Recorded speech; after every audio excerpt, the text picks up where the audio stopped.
Bonjour et bienvenue dans ce nouveau grand thème. Garantir un cloud de confiance, est-ce mission impossible? Pour répondre à cette question, j'ai le plaisir de recevoir Ophélie Coelho. Bonjour Ophélie. Bonjour.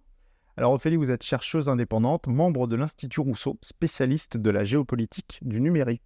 Vous avez un pied sur le terrain et un pied dans la recherche. Cette année, vous avez écrit Géopolitique du numérique, l'impérialisme à pas de géant, publié aux éditions de l'Atelier. Un mot qui revient souvent quand on parle du sujet, de ce sujet du cloud de confiance, c'est la souveraineté technologique, la souveraineté numérique. Pourtant, quand on en a parlé ensemble, quand on a préparé l'émission, vous m'avez dit que c'était un terme que vous aimiez pas trop. Alors, en quoi parler justement de souveraineté technologique, selon vous, est-il erroné? Alors, c'est vraiment l'expression souveraineté numérique qui, à mon sens, est trop simpliste, en fait. C'est vrai que c'est une expression qui est simple à utiliser pour les politiques, les journalistes. C'est facile, c'est un buzzword. Mais le problème, c'est comme toute simplification, en fait, on perd énormément de sens. Aussi, quand on parle de souveraineté numérique, de quoi parle-t-on? Déjà, quand on parle de numérique, on a déjà du mal à voir la limite. C'est-à-dire, est-ce qu'on parle des données uniquement? Auquel cas, on parlerait plutôt de souveraineté des données. Et l'idée, ce serait de savoir qui recueille les données et surtout où elles sont stockées et comment on va les traiter derrière. Donc ça, ce serait la première couche, on va dire, de la souveraineté numérique. Mais au-delà de ça, la souveraineté numérique, ça pourrait être aussi le logiciel. Qui fabrique le logiciel? Qui en est propriétaire? Est-ce qu'on a le contrôle dessus ou pas? Donc là, ça rajoute encore une couche. Si on va plus loin, la souveraineté numérique, c'est aussi la souveraineté des infrastructures qui permettent en fait d'avoir une activité numérique. Donc par exemple, les câbles sous-marins, les réseaux satellitaires à orbite basse, comme on le voit aujourd'hui pour Starlink ou Kuiper chez Amazon, etc. Ou encore même tout simplement les réseaux terrestres. À quel moment, en fait, justement, cela impacte notre souveraineté numérique? On pourrait le dire comme ça. Et puis par ailleurs, on pourrait même aller jusqu'à la souveraineté industrielle. Et aujourd'hui, on en parle beaucoup aussi. C'est-à-dire que dans la souveraineté numérique, il y a aussi la possibilité, le contrôle sur les outils qu'on utilise, les outils matériels qu'on utilise, qui fabriquent les ordinateurs, qui fabriquent les tablettes, les téléphones, etc. Donc on voit que le spectre est extrêmement large. Et finalement, si on voulait avoir une souveraineté numérique dans ce cadre-là, ça voudrait dire en gros maîtriser l'ensemble des chaînes de dépendance. À savoir, en gros, par exemple, pour un ordinateur, il faudrait fabriquer l'ordinateur, mais également fabriquer les composants qui permettent de fabriquer l'ordinateur, fabriquer les semi-conducteurs qui permettent de fabriquer les composants pour fabriquer des ordinateurs, etc., etc., jusqu'à la machine lithographique et jusqu'à la matière première que seraient le cuivre, le lithium, le cobalt, etc. Donc, on se rend bien compte qu'aujourd'hui, dans un monde mondialisé et une industrie extrêmement interdépendante, la souveraineté numérique, dans ce cas-là, est une utopie, voire parfois même une dystopie, puisqu'on ne peut pas forcément souhaiter qu'un État, par exemple, soit complètement souverain numériquement. Il aurait un contrôle énorme. Néanmoins, aujourd'hui, pourtant, on donne une forme de monopole technologique à des entreprises. Voilà, donc on n'accepterait pas de certains États, par contre, on l'accepte de certaines entreprises. Donc moi, je préfère en effet parler plutôt de gestion des dépendances, comme quelque part un volet de la gestion des risques, en fait, qui permet de replacer des choses dans leurs différentes dimensions, c'est-à-dire dépendance à quoi, sur quelle chaîne de dépendance et à quel niveau il faut reprendre le contrôle. Oui, donc vous le disiez à l'instant, vous préférez de parler de gestion des dépendances. Vous partez du principe, et c'est un peu souhaitable qu'aucun État n'est à proprement parler indépendant en la matière. Et finalement, c'est cette gestion des dépendances qui vous intéresse, c'est ça qui constitue également votre objet de recherche. Absolument.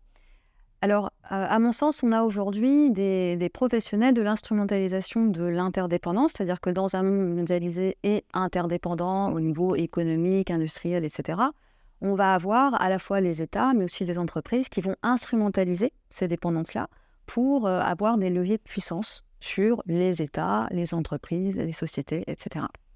Et quelque part, on peut aussi nous-mêmes instrumentaliser les dépendances en reprenant le contrôle sur certains aspects de la chaîne de dépendance. On peut prendre un exemple que moi j'aime bien citer, qui est que dans la chaîne de dépendance du câble sous-marin, par exemple, on va avoir ceux qui possèdent le câble sous-marin, ceux qui l'utilisent, ceux qui le construisent, bien sûr, et ceux qui en font la maintenance également. C'est-à-dire parce qu'un câble sous-marin, il faut quand même une maintenance, ça coûte extrêmement cher, etc. Dans les acteurs qu'on peut avoir, notamment en France, on va avoir Orange Marine, par exemple, qui est dans les entreprises la 3e ou 4e force cablière de navires, en fait, de flotte cablière au monde. Et cela, par exemple, constitue un levier de pouvoir intéressant pour nous à exploiter dans la toile des dépendances. Et tout cela, en fait, on peut le penser pour chaque chaînon, en quelque sorte, avoir le contrôle sur des nœuds essentiels, en fait, pour pouvoir, en fait, justement, être en capacité de négocier avant toute chose, en fait. Et ensuite, deuxième élément, avoir évidemment le contrôle sur tout ce qui représente un risque, que ça aille du logiciel, disons, sophistiqué qui va traiter des données sensibles ou des informations en capacité de cartographier la société, par exemple, clairement, que ce soit du logiciel ou que ce soit de l'électronique dans des secteurs sur lesquels, sans ces éléments-là, notre industrie, par exemple, ne fonctionne pas. Voilà. D'accord. Vous parliez d'instrumentalisation des dépendances, vous parliez de professionnels. Je pense que c'est des entreprises qu'on connaît tous pour les utiliser au quotidien. C'est ces entreprises qu'on appelle les GAFAM, qu'on regroupe également parfois sous le nom de Big Tech. C'est également ce qui vous intéresse dans votre livre. Dans quel temps long même se situe cet avènement du Big Tech, et finalement pourquoi, quelle raison ont fait qu'il s'est développé aux États-Unis plutôt que dans d'autres pays, notamment en Europe?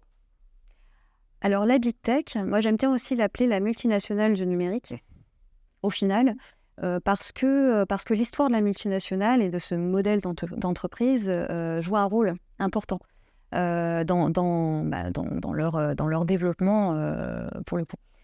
La Big Tech, américaine ou chinoise, parce qu'il faut quand même aussi prendre en compte le fait qu'aujourd'hui, des entreprises comme Tencent ou Huawei, certains intègrent aussi Alibaba d'une certaine manière. Pour moi, c'est un petit peu différent, mais néanmoins, ça reste une puissance technologique. Ces Big Tech, en fait, sont nés dans des États, à la base, qui les ont soutenus. Donc ça, c'est le premier élément.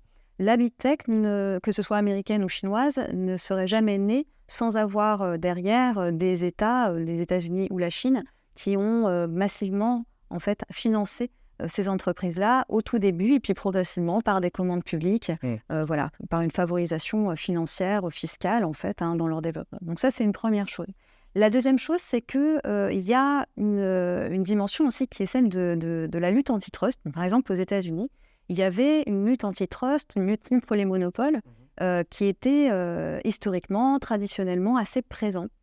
Notamment dans le secteur du pétrole, il me semble. Dans le pétrole, absolument, mais aussi dans le secteur des télécoms. Par exemple, ils avaient justement démantelé AT&T et ça avait été plutôt bénéfique à ce moment-là de détruire en quelque sorte ce monopole, même si au final, ça n'a pas permis de faire baisser les prix aux États-Unis à ce niveau-là, mais néanmoins, en termes de puissance, ça avait plutôt été efficace. Mais néanmoins, à partir des années 80, et ça c'est quelque chose que trois chercheuses américaines, Lina Khan, Stacy Mitchell et Anne Bradford, ont pas mal travaillé, ont pas mal étudié, l'affaiblissement en fait, des politiques antitrust aux États-Unis a eu pour résultat de faire en sorte que l'État a moins agi contre les monopoles, a moins mis de restrictions au développement de monopoles, et les entreprises informatiques puis les entreprises du numérique en ont bénéficié fortement. En fait, et cela leur a ouvert des portes en fait pour se développer, notamment à partir des années 2000 jusqu'à aujourd'hui, où il y a un retour de la politique antitrust. Le problème, c'est que le mal, quelque part, est déjà fait. Et il est beaucoup plus difficile, quand vous avez un acteur extrêmement puissant, de limiter sa capacité d'action, surtout quand il s'agit d'une multinationale, que ça ne l'aurait été au tout début, quand ils étaient encore tout petits et qu'ils commençaient tout juste en fait, sur ce terrain-là. En Chine, vis-à-vis des Big Tech, on a quand même un comportement très très différent qui est le contrôle de l'État, par exemple. Donc on a deux histoires extrêmement différentes qui fait la différence d'ailleurs entre la Big Tech américaine et la Big Tech chinoise, qui du coup pourrait aussi conditionner l'avenir des uns et des autres, d'une certaine manière. D'un côté, un État extrêmement fort qui garde le contrôle, qui verrouille le développement économique, en tout cas le développement extérieur de leurs entreprises, et de l'autre côté, des entreprises qui quelque part essayent de se libérer de l'autorité de l'État, tout en profitant de l'État, bien sûr. Voilà, donc ça, c'est vraiment deux choses différentes. Et troisième aspect, néanmoins, qui a participé aussi de cette histoire de la Big Tech, de l'apparition de la Big Tech. Alors déjà, il faut remettre les choses dans leur contexte. Le début de la mondialisation, au XXe siècle, ça a commencé au XIXe siècle, mais ça s'est beaucoup développé au XXe siècle, et notamment après les deux guerres mondiales. À ce moment-là, l'Europe est très affaiblie, ce qui permet du coup aux États-Unis aussi d'investir énormément dans ces entreprises, bien sûr. et de créer une forme de dépendance des pays européens vis-à-vis des moyens, vis-à-vis des financements. Absolument. Comme ça. Donc de financement des États-Unis pour reconstruire l'Europe, en quelque sorte. Donc avec une Europe affaiblie de ce côté-là et de l'autre un États-Unis très fort, mais aussi surtout le développement des multinationales, d'abord américaines, puis ensuite européennes. Mais le modèle de la multinationale a aussi ouvert la porte à une entité différente de celle de l'État. L'État qui agit au niveau des relations internationales, qui agit sur une forme de diplomatie entre États ou dans des organismes intergouvernementaux, certes, mais la multinationale, son terrain, c'est le monde par défaut. Donc en fait, on a un modèle expansionniste. Finalement, la multinationale est expansionniste par nature, en fait. Et du coup, ça lui permet d'acquérir un pouvoir, disons, en tout cas une prétention à l'impérialisme aussi, par nature, en fait, qui est l'avènement du coup de la big tech aujourd'hui.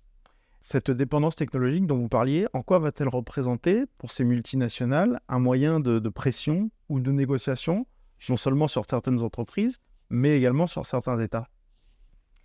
Alors, il y avait une étude Eurostat qui est sortie en 2020 ou 2021 qui chiffrait en fait les dépendances des entreprises européennes au cloud. Et on sait que les hyperscalers, les entreprises du cloud sont majoritairement américaines. Voilà. Et 73% sont très dépendantes de services dits sophistiqués. Ça veut dire quoi? Ça veut dire que 73% des entreprises européennes sont dépendantes de technologies qui sont difficiles à fabriquer et dont il est difficile de sortir, en fait. Donc la dépendance étant forte, 73 c'est énorme quand même. Bien sûr, oui, les 2/3, oui, quand même. Sachant que les pays les plus dépendants sont en plus de cela les pays qui ont le plus de centres de données de ces entreprises. C'est-à-dire qu'il y a un impact aussi sur le territoire. Donc c'est quand même assez intéressant de voir qu'en effet, les dépendances n'impactent pas seulement la dimension, disons, internationale, mais aussi le territoire, le fait d'avoir des infrastructures sur son territoire. Donc cette dépendance créée par le fait que beaucoup d'entreprises utilisent, que les États eux-mêmes sont dépendants d'un certain nombre d'outils, de logiciels, que la société elle-même est dépendante de moteurs de recherche, d'outils de géolocalisation, de logiciels tels qu'Android sur nos téléphones, voilà, ou d'iOS, etc. Tout ça, c'est des choses que nous connaissons, mais nous avons du mal à mesurer son impact. L'impact, il est informationnel, il est évidemment cognitif. On sait que la manière dont sont conçus les produits ont un impact sur notre manière de prendre l'information, de la penser, de la simplifier, de la digérer. On a cette impression, évidemment, que du coup, certaines choses, que donc le pouvoir politique est aussi là, bien sûr, dans cette dépendance-là. Et évidemment, que ce levier technologique est une force pour ces entreprises, pour négocier et avoir des moyens de pression au moment où ils ne sont pas d'accord, par exemple, avec une législation. On parle de droit du travail, par exemple. Droit du travail ou droit du numérique de manière générale. On essaye beaucoup en Europe de travailler sur ces éléments-là. Les lobbies, pour les lobbies de ces entreprises, finalement, le travail est assez facile parce que quand ils arrivent, il leur suffit de dire vous voyez, de toute façon, on a tant de parts de marché, on a tant d'entreprises qui sont dépendantes de technologie, donc soyez quand même cool avec nous parce que si ça se passe pas très bien, au pire des cas, si vraiment ça se passe pas bien, on pourrait tout à fait vous priver de telle technologie. Pour nous, ça fait pas grand-chose. Ça ne change pas grand-chose en fait. Donc il y a toujours ce bâton en fait qui peut être activé. Sachant que le pire, c'est en temps de crise, c'est-à-dire au moment où les questions réelles de camps, d'alliés, en fait, d'alliances se posent. On l'a vu avec la guerre en Ukraine, on a commencé à voir cela avec la guerre en Ukraine, où, en effet, par exemple, les États-Unis et les entreprises américaines ont coupé des services, en fait, en Russie, par exemple. Il y a eu aussi pas mal de questions en termes de droit du numérique. Et je pense très clairement, on le sait, on voit bien qu'aujourd'hui, le droit du numérique européen est aussi orienté par la question géopolitique. Bien malheureusement, on n'est pas indépendante de cela.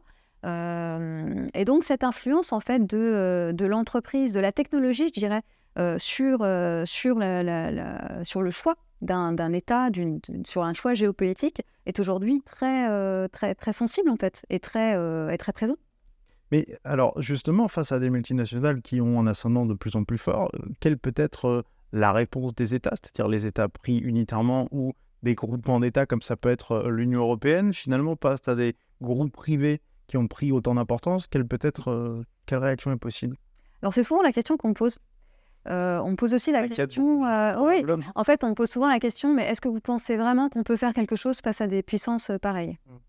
En fait, la question, elle est surtout, est-ce qu'on peut faire autrement que quelque part, que d'essayer de récupérer une forme de contrôle vis-à-vis de tout cela, sachant qu'avec la notion de contrôle, bien sûr, il faut toujours être prudent. La question n'est pas, encore une fois, de contrôle absolu, mais de pouvoir négocier. Aujourd'hui, on manque de moyens de négociation. De marge de manœuvre, tout simplement. Ouais. On n'a pas de marge de manœuvre et le problème, c'est du coup de ne pas avoir à un moment donné de capacité d'autodétermination, surtout quand il y a des problèmes qui se posent. D'avoir la capacité de choisir en quelque sorte nos alliés, mais de manière totalement, disons, éclairée. Et on manque d'arguments. On manque pas seulement d'arguments au niveau numérique. Aujourd'hui, on manque d'arguments dans bien des domaines industriels en Europe. Pas seulement le numérique qui pose problème, bien sûr. Mais je pense que dans tous les cas, que ce soit dans le numérique et dans d'autres industries, nous devons récupérer les savoirs, les pratiques, pas forcément la totalité des industries, mais comme je disais tout à l'heure, des leviers bien précis qui nous permettent de renverser en fait, les négociations à un moment clé. Voilà. Ça peut aussi passer par des brevets, par exemple? Bien sûr, évidemment, bien sûr. Par les brevets, ça peut aussi être récupéré en fait aussi des entreprises qu'on a perdues, ou des industries qu'on a perdues à un moment donné, à force de trop de laisser aller et de ne voir que la boussole économique, en fait. On voit bien aujourd'hui que tout cela a ses limites. Ou alors on accepte de ne plus être totalement, de ne plus avoir de capacité d'autodétermination, clairement. On accepte tout simplement de mettre de côté, de mettre de côté notre capacité de choisir, voilà. Et sachant que, bon, n'oublions pas que nous sommes quand même en Europe, disons, dans une situation géographique qui fait qu'on peut aussi se retrouver au milieu de la panade sans le vouloir, sans le vouloir particulièrement. Donc il faudrait qu'on puisse se protéger un petit peu. Justement, pour ce qui concerne les multinationales, dans votre livre, vous parlez d'impérialisme, même de néocolonialisme technologique. Ce sont des termes qui sont évidemment tout sauf anodins, des termes assez forts. Pourquoi est-ce que vous employez ces mots-là pour parler de l'action de ces entreprises? Alors, assez vite, quand j'ai préparé ce livre, je me suis posé la question de l'opposition entre multinationales et États. Est-ce que ce sont des entités similaires ou pas? Et dans la figure de l'empire, en fait, se pose la question du désir et des capacités d'expansion. La multinationale, et encore plus la multinationale du numérique, on pourrait le dire, parce que c'est une technologie qui est faite quelque part pour s'étendre, qui en tout cas, dans le cadre de la mondialisation, s'est étendue sur les territoires au niveau mondial, a en effet une capacité d'expansion et un désir d'expansion similaire à celle d'un empire. Par ailleurs, un empire a des capacités de négociation qui sont de sa puissance économique, voilà. Sa capacité d'action, sa capacité, ses leviers de pouvoir aussi liés à sa technologie, et sa capacité à aussi agir sur la sphère politique. Finalement, la multinationale coche ces différentes cases aujourd'hui, ce qui explique que le terme d'impérialisme et d'empire privé s'applique à cet acteur, à ce modèle d'entreprise. En ce qui concerne le néocolonialisme, c'est un terme que j'utilise plus particulièrement dans le cadre du continent africain, puisque, en fait, finalement, il reprend le schéma expansionniste d'entreprises qui étaient présentes auparavant, les entreprises européennes qui sont toujours présentes et qui ont en fait une présence sur le territoire due à l'histoire coloniale. Et donc, en fait, les multinationales du numérique aujourd'hui, pour s'étendre sur le continent africain, ils le font notamment par de méga chantiers de câbles sous-marins, puis par des alliances sur le territoire avec des partenaires, parfois locaux, souvent des partenaires télécoms européens, justement. Et donc, on peut en effet parler de néocolonialisme technologique dans le cadre où il y a ce désir d'expansion et d'occupation du territoire en utilisant finalement les mêmes mécanismes qui avaient pu être utilisés par les entreprises européennes. Voilà.